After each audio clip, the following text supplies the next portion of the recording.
Karena jenis pelecehan yang dialami oleh Steven Salaita, Norman Finkelstein, dan yang lainnya sebagai dosen universitas yang dicurigai memiliki pandangan pro-Palestina, profesor dan staf universitas masih khawatir di Amerika Serikat bahwa mereka juga mungkin menjadi subjek entah proses promosi yang panjang atau ditolak dan tidak diberikan jabatan tetap. Tetapi kecenderungan bergerak ke arah yang berlawanan semakin berkembang dan komunitas kampus sebagai ruang debat telah menjadi lebih bermusuhan terhadap mereka yang mendukung Zionisme dan lebih ramah terhadap mereka yang ingin menunjukkan solidaritas dengan perjuangan Palestina. Ini belum berubah menjadi dukungan dari administrasi universitas, tetapi arusnya sudah pasti bergerak ke arah yang benar. Analisis Israel sebagai negara apartheid yang menyerupai Afrika Selatan pada saat terburuknya telah menghasilkan prognosis lain yang bertentangan dengan raison d'être dari proses perdamaian. Sebagian besar orang kulit putih di Afrika Selatan masih sangat rasialis ketika rezim penindasan mereka runtuh, yang berarti bahwa perubahan tidak datang karena mereka berubah dari dalam negara. Mereka dipaksa untuk berubah oleh perjuangan Kongres Nasional Afrika, ANC, dan tekanan internasional. Sementara aktivis masih berjuang di dalam dan di luar Palestina untuk meniru kesatuan dan kekuatan representasi yang dinikmati ANC, mereka lebih mudah melihat bagaimana mengelola kampanye tekanan dari luar yang terinspirasi oleh gerakan anti-apartheid dengan Afrika Selatan. Dasar baru untuk aktivitas semacam itu adalah pemahaman bahwa perubahan tidak akan datang dari dalam Israel. TBDS Campaign lahir dari seruan masyarakat sipil Palestina untuk memberi tekanan pada Israel melalui cara-cara ini sampai Israel menghormati hak asasi manusia dan hak sipil warga Palestina dimanapun mereka berada. Kampanye ini, yang dalam banyak hal menjadi sebuah gerakan, memiliki masalah. Absennya lembaga Palestina yang jelas mewakili dan efektif telah memaksa para aktivis untuk bertindak dalam kekosongan kepemimpinan. Oleh karena itu, kadang-kadang keputusan strategis tampak melampaui batas dari yang bersifat taktis. Hubungan kampanye ini dengan inisiatif boikot di lapangan, seperti boikot barang-barang pemukiman di tepi barat atau penolakan terhadap segala bentuk normalisasi dengan orang Israel, tidak selalu jelas. Tetapi kekurangan-kekurangan ini pucat dibandingkan dengan kesuksesan kampanye ini dalam membawa krisis ini ke perhatian dunia, yang terkadang terlupakan oleh dramatika yang melibatkan wilayah tersebut sejak tahun 2011. Perusahaan-perusahaan besar telah mempertimbangkan kembali investasi mereka di Israel. Serikat Dagang telah melepaskan hubungan mereka dengan rekan-rekan Israel seperti juga berbagai asosiasi akademis, termasuk yang terkemuka di Amerika Serikat, dan sejumlah impresif seniman, penulis, dan tokoh terkenal dunia, termasuk Stephen Hawking, telah membatalkan perjalanan mereka ke Israel. Salah satu komponen kampanye ini, boikot akademis, masih kontroversial seperti yang jelas terlihat dalam percakapan Frank dan saya dengan Chomsky. Norman Finkelstein juga secara terbuka mengutuk taktik ini. Tetapi tampaknya diterima oleh banyak orang lain sebagai bagian dari kamus aktivisme baru dan baru-baru ini mengarah pada pembentukan di Israel dari Komite Boikot dari Dalam, yang terdiri dari akademisi Yahudi Israel dengan anggota yang cukup besar. Saat ini, pembersihan etnis dan reparasi. Menegaskan untuk menggambarkan apa yang terjadi pada orang Palestina pada tahun 1948 dan sejak saat itu sebagai kejahatan dan bukan hanya sebagai tragedi atau bahkan bencana adalah penting jika kejahatan masa lalu ingin diperbaiki. Paradigma pembersihan etnis dengan jelas menunjukkan adanya korban dan pelaku dan yang lebih penting adalah mekanisme rekonsiliasi. Ini menjelaskan hubungan antara ideologi Zionis dan kebijakan gerakan tersebut di masa lalu dan kebijakan Israel saat ini. Keduanya bertujuan untuk membentuk negara Yahudi dengan merebut sebanyak mungkin wilayah Palestina historis dan meninggalkan sesedikit mungkin orang Palestina di dalamnya. Keinginan untuk mengubah Palestina yang etnis campuran menjadi ruang etnis yang murni adalah inti dari konflik yang berkecamuk sejak tahun 1882. Dorongan ini tidak pernah dikutuk atau ditegur oleh dunia yang hanya menyaksikan dan tidak melakukan apa-apa, mengarah pada pengusiran massal 750.000 orang, setengah dari populasi wilayah tersebut, penghancuran lebih dari 500 desa, dan penghancuran sejumlah kota pada tahun 1948. Diam internasional di hadapan kejahatan kemanusiaan ini, sebagaimana didefinisikan pembersihan etnis dalam Kamus Hukum Internasional, mengubah pembersihan etnis menjadi infrastruktur ideologis di atasnya dibangun negara Yahudi.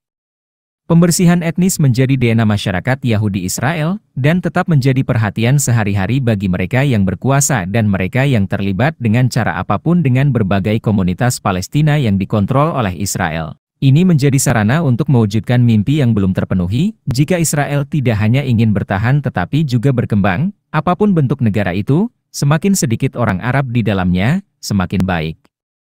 Pembersihan etnis mendorong tidak hanya kebijakan Israel selama bertahun-tahun terhadap Palestina tetapi juga terhadap jutaan orang Yahudi yang dibawa dari negara-negara Islam dan Arab.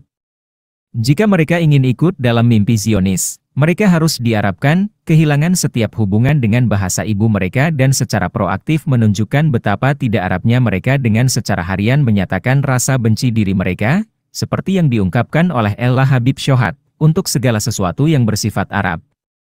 Yahudi Arab yang seharusnya menjadi jembatan menuju rekonsiliasi ternyata menjadi salah satu hambatan tertinggi untuk itu. Metode yang paling disukai pembersihan etnis adalah pengusiran dan pemindahan, tetapi dalam kasus Israel ini tidak selalu mungkin.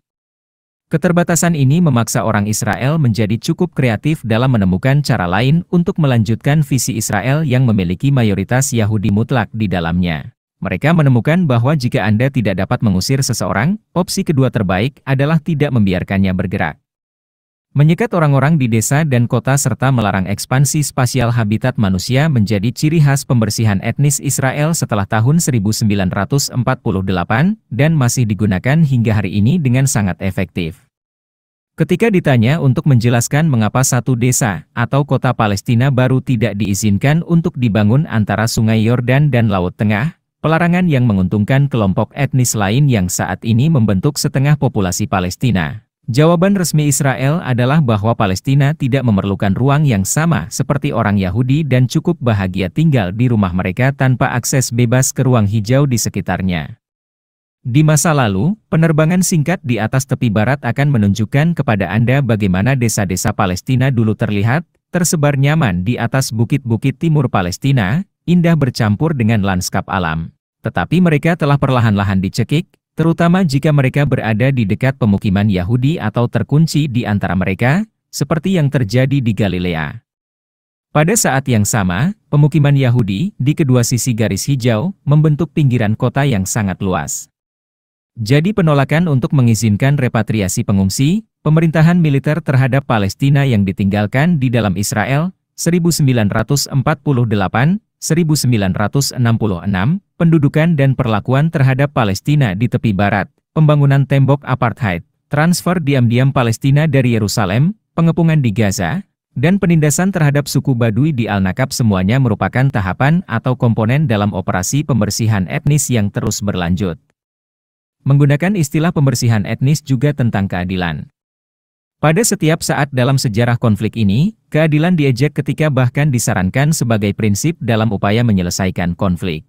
Namun pembersihan etnis memastikan bahwa hak dasar untuk kembali bagi mereka yang diusir tidak dilupakan, meskipun terus-menerus dilanggar oleh Israel. Sepertinya tidak mungkin ada rekonsiliasi yang nyata tanpa setidaknya mengakui hak ini. Kamus Baru Aktivisme didasarkan pada penerapan konsep universal yang dikemukakan oleh reparasi untuk kasus pengungsi Palestina. Komunitas internasional telah lama membentuk mekanisme untuk mengobati korban pembersihan etnis, dan reparasi sering digunakan sebagai obat dan solusi. Reparasi di sini ada dalam spektrum kemungkinan untuk memungkinkan korban dan pelaku membangun kehidupan baru.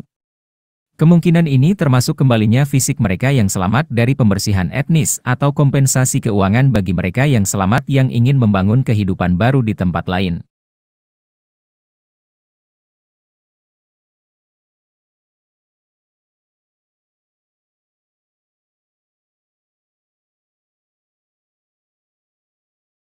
Ini juga mencakup mekanisme untuk memperkenalkan kembali korban dalam catatan sejarah negara dan mengembalikan aset budaya mereka.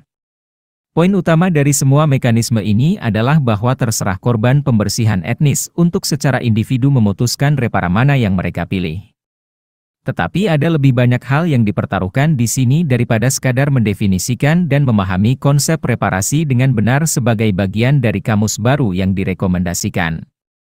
Ide reparasi, dan khususnya hak pengungsi untuk kembali, jarang dipertanyakan dalam konflik lain di dunia, kecuali Palestina.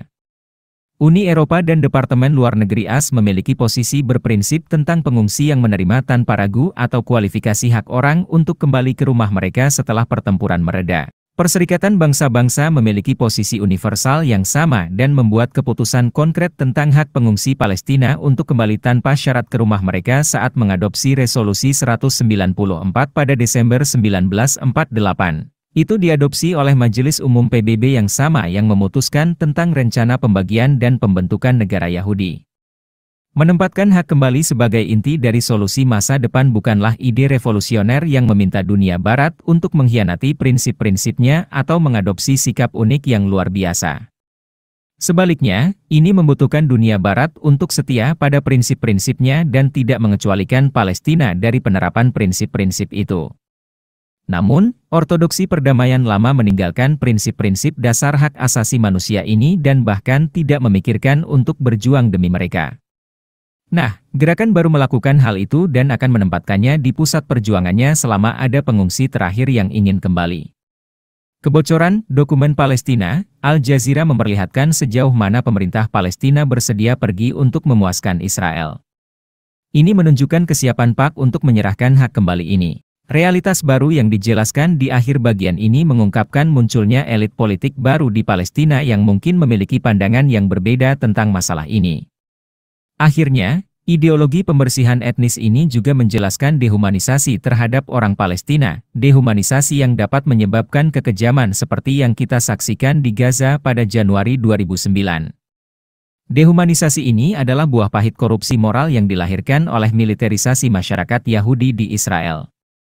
Orang Palestina adalah target militer, risiko keamanan, dan bom demografis. Inilah salah satu alasan utama mengapa pembersihan etnis dianggap sebagai ideologi yang dianggap oleh masyarakat internasional, setelah Perang Dunia Kedua, sebagai kejahatan yang mengerikan dan bahkan dapat mengarah ke genosida, karena dengan kedua kejahatan itu, Anda harus dehumanisasi korban Anda untuk menerapkan visi murni etnis Anda.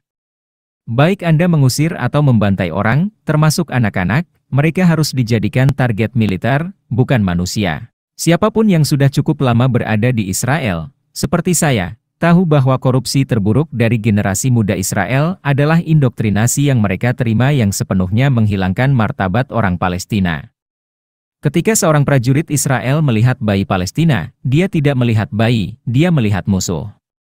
Inilah sebabnya mengapa semua dokumen militer, baik yang memerintahkan pendudukan desa pada tahun 1948, yang memerintahkan Angkatan Udara pada tahun 2009 untuk menggunakan doktrin Dahiyah. Strategi yang dimaksudkan untuk mengalahkan Hezbollah dalam serangan 2006 di Lebanon dengan pemboman karpet di pinggiran selatan Beirut yang bernama sama, yang merupakan benteng Syiah, atau saat mengebom Gaza, menggambarkan daerah sipil sebagai basis militer. Di Israel, sejak tahun 1948, pembersihan etnis bukan hanya kebijakan, itu adalah gaya hidup, dan praktik konstan ini menjadikan negara kriminal, bukan hanya kebijakannya. Yang lebih penting, ketika seseorang memiliki istilah seperti ini dalam kamus aktivis, dia menyadari bahwa pembersihan etnis tidak berakhir karena memudar. Ini berakhir baik ketika pekerjaan selesai atau dihentikan oleh kekuatan yang lebih kuat. Pemahaman ini membalikkan logika proses perdamaian yang selama ini telah dicoba. Proses tersebut dimaksudkan untuk membatasi implementasi kebijakan Israel pada batas pra. 1967. Tentu saja itu tidak berhasil melakukannya, karena pencarian dasar Zionis adalah untuk mengendalikan, secara langsung atau tidak langsung, seluruh Palestina. Setiap konsesi taktis pada ruang ini hanya terjadi karena pertimbangan demografis, bukan keinginan untuk perdamaian dan rekonsiliasi. Untuk alasan ini, kendali langsung atas jalur Gaza ditinggalkan dan kiri Zionis mendukung solusi dua negara. Tetapi tindakan ini tidak berhasil dan seperti yang ditunjukkan oleh operasi pembersihan etnis langsung Israel baru-baru ini di Negev, Lembah Yordan, dan wilayah Yerusalem Raya yang lebih besar, rencana Lama'ah, pengusiran langsung, masih digunakan untuk menyelesaikan pekerjaan yang dimulai pada tahun 1948. Dengan demikian, proses perdamaian memaksa Israel menjadi lebih kreatif dalam strategi pembersihan etnisnya tetapi tidak mengharuskannya menghentikan strategi tersebut. Kamus baru menganggap akhir pembersihan etnis sebagai syarat perdamaian.